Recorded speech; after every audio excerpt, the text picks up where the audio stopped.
Okay, so I'm going to rewrite the question over here. X minus 3/8 equals 3/10. Okay, and so we're trying to get X alone, right? That's always the name of X is yelling out, I want to be alone. All right, so to get X alone, we got to get rid of this 3/8, which is subtracted.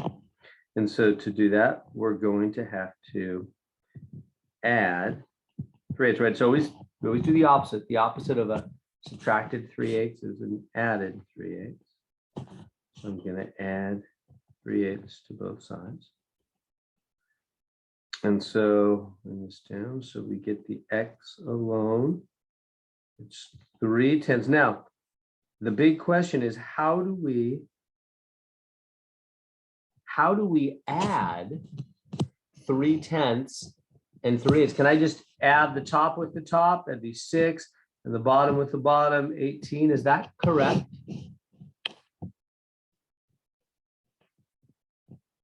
No. Right, that's not right. We can't do that. It's not like multiplying fractions where you just do top, top, bottom, bottom. What do we have to do? If that's not right, what is right? What do we have to do?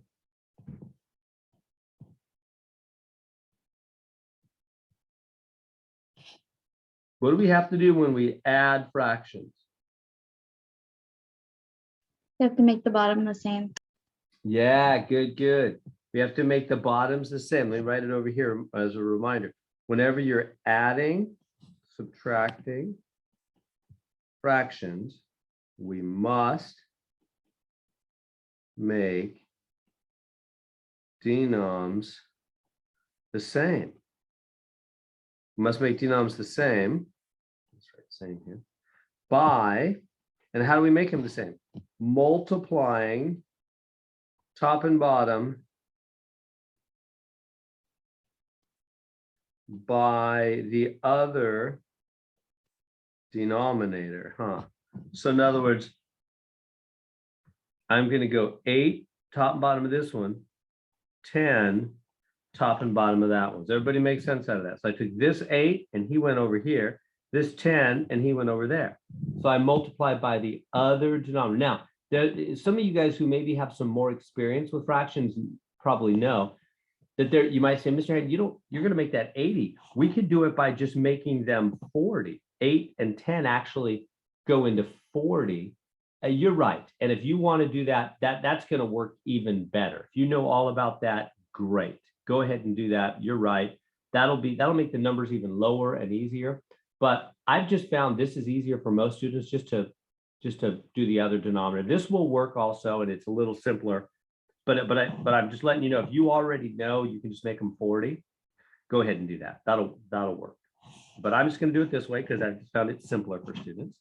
Okay. And so then what do we get? Now we just multiply 3 times 8. Right. So that's going to be 24 over 40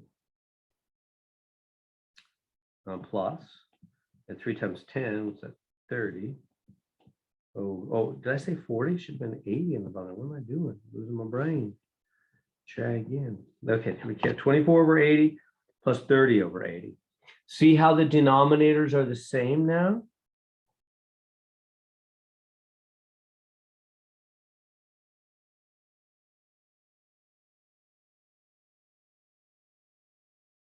Right?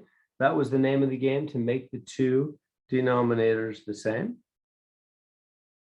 Okay, so now we can add them up.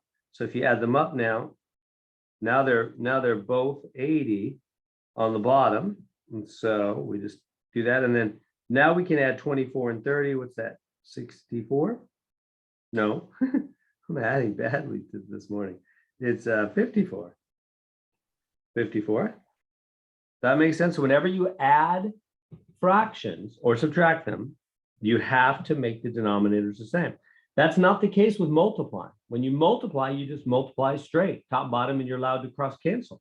Hope you're getting more and more comfortable with those differences in the rules there. So now we got to reduce this, don't we?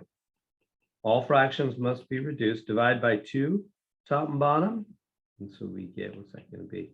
I guess 27 over 40, and that's our final answer. There it is. We got the final answer. We can put a box around that one. There it is. 27/4. So that's what you type in up here. 27/40. Just like that. There we go.